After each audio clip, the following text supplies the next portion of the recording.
En relación con los métodos indirectos, sí, es la idea de los métodos indirectos incluso es antes de la perforación, porque parte de sus ventajas es que vas a cubrir mayor área y tiene un costo menor en comparación.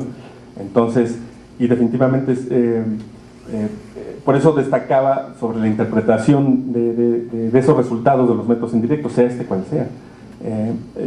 Yo solamente hacía la puntualización de que no conozco ningún método, aun cuando mucha gente lo vende así, que se identifica la contaminación con métodos indirectos, con geofísica en particular, pero es bajo una interpretación de esas secciones o de esos resultados de geofísica en particular que estamos hablando.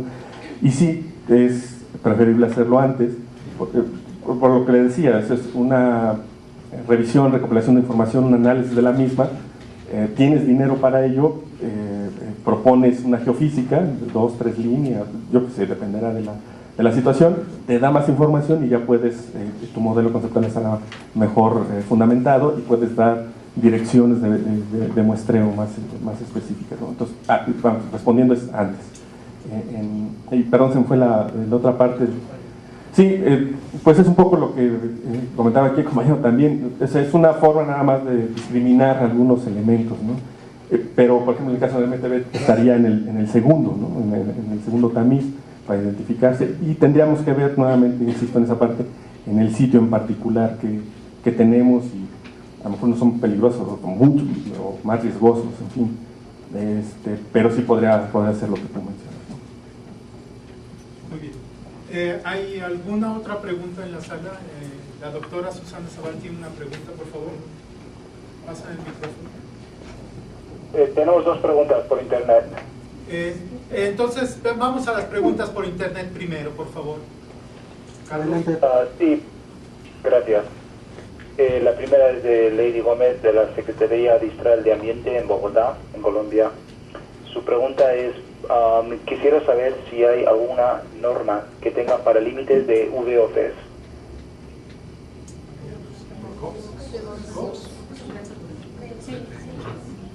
Compuestos orgánicos volátiles. Sí. Si me permite, ingeniero, por favor. Después está hablando de compuestos orgánicos persistentes que son PCBs o VOC, compuestos orgánicos volátiles que prescriben una P. Perdón, pero no se oye la respuesta, ¿me oyeron? Sí, escuchamos. Solamente hubo una aclaración aquí acerca de lo que se referían. Tenemos la norma 133 para PCBs en México, que existe, y para el resto de las sustancias que mencionaron, los volátiles, no existe. Sin embargo, hay un artículo que señala que en el caso de no existir un límite máximo permisible, deberá elaborarse un estudio de riesgo para dar respuesta a esta pregunta de cuál es el límite de remediación. La siguiente pregunta, De por acuerdo, favor. gracias. Hay otra pregunta de la UNAM en México. En su experiencia, ¿cuáles serían los rangos de monto para elaborar estos levantamientos? Menores a una caracterización. Es variable, pero son montos muy pequeños en relación con una caracterización, ya no sé, bueno, no muy, pero sí significativamente menores que una caracterización y muchísimo más menores que una remediación. La idea también de esta metodología, bueno, de este levantamiento inicial, es precisamente porque no son muy caros. Estamos hablando de, porque no utilizamos, no vamos a muestrear, no vamos a perforar, son visitas al sitio, son visitas técnicas, son levantamientos específicos.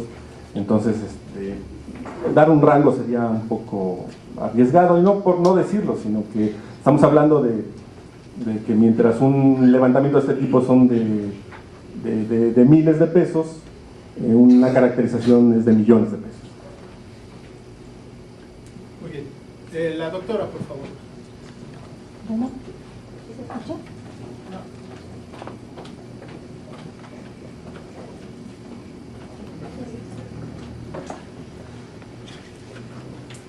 Sí, bueno.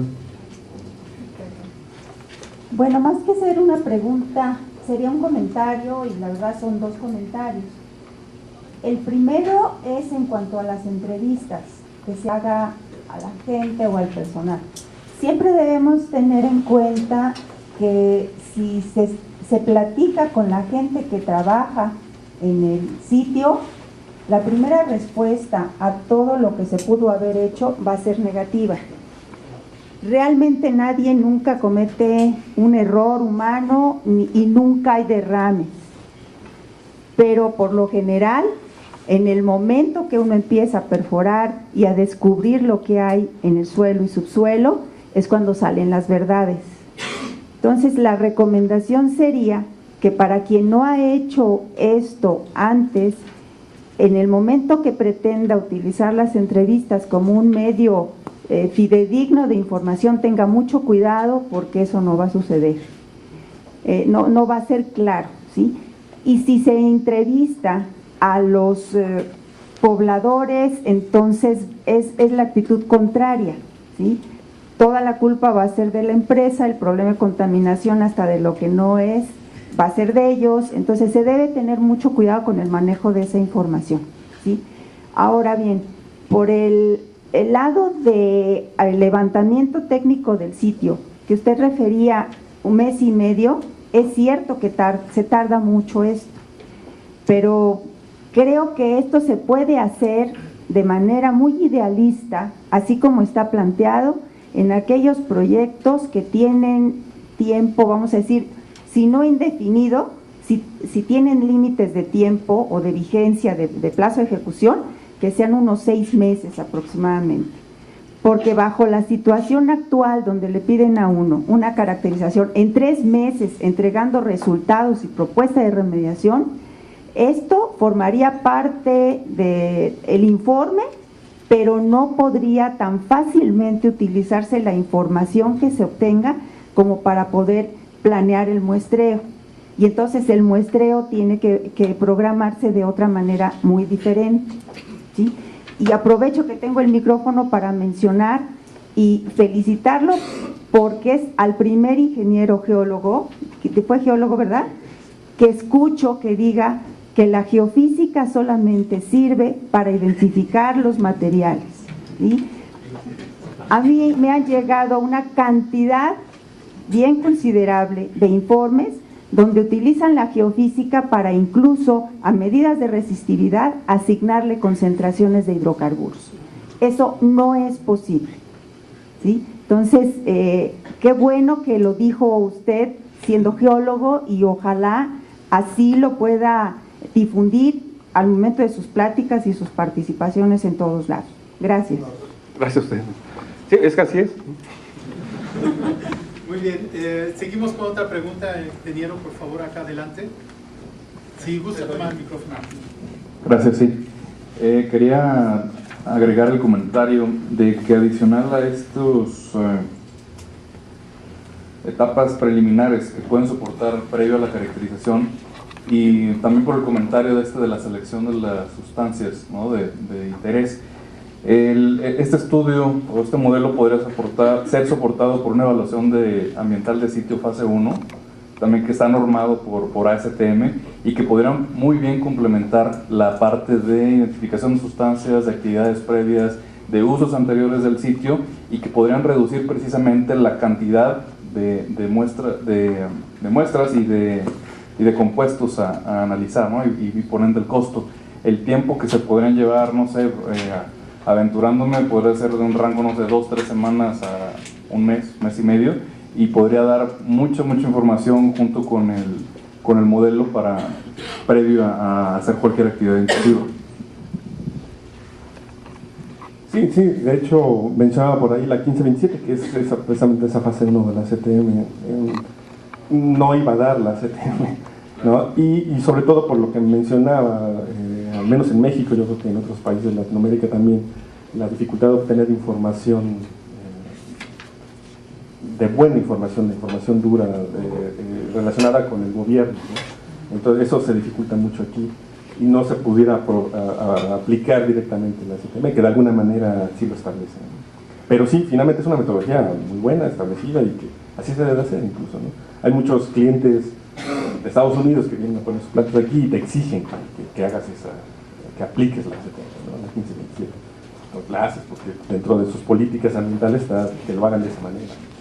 Y lo hemos hecho así, ¿no?, pero con esa dificultad, con esa Pero sí, es una metodología que la 1527 de la serie E. Muy bien. ¿Hay una pregunta más? Hacemos un par de minutos. Sí, es una pregunta cortita. Te quería preguntar si tenés experiencia y qué opinión te merece el uso de equipamiento de tipo fotoionizadores, láser, sensores catalíticos para este tipo de investigaciones como instrumental de campo. Pues solamente fotoionizadores nada más, donde hemos tenido experiencia, son buenas. Finalmente son equipos que están en el mercado, se supone que están reconocidos, hay que verificar su calibración, hay que verificar para qué se utilizan, hay que dar la metodología adecuada, y con eso cualquier equipo, cualquier metodología servirá para apoyar este modelo conceptual. Finalmente, nada más lo único que necesitamos es que ese equipo, esa metodología sea adecuada para esa contaminación, para ese sitio. Por eso vuelvo a lo conceptual, ¿no? Si tenemos claro esa parte, puede utilizarse cualquier equipo, metodología, que indirectamente nos dé datos mayores a los que nosotros podemos ver o leer o identificar. Muy bien, si no tienen otra pregunta, pero muy cortita, por favor, ingeniero. Tenemos un minuto nada más. En relación a estos métodos indirectos, en la fase inicial son validados en este caso por la autoridad ambiental, pero ya para nos va a servir y va a ser el apoyo para una caracterización. Estos métodos indirectos también son validados por la autoridad ambiental en este caso, o ya en la caracterización ya no es posible. Lo contesto muy rápido. Los reconocemos los métodos, sabemos de su valor para darnos una idea exploratoria del sitio. Sin embargo, como ustedes saben, en México tenemos estos aspectos legales en los que ya para la toma de decisiones necesitamos los análisis de las muestras de suelos directamente, o toma de gases del suelo y este tipo de cosas que ven con un laboratorio acreditado. Esto es un aspecto importante. Bueno.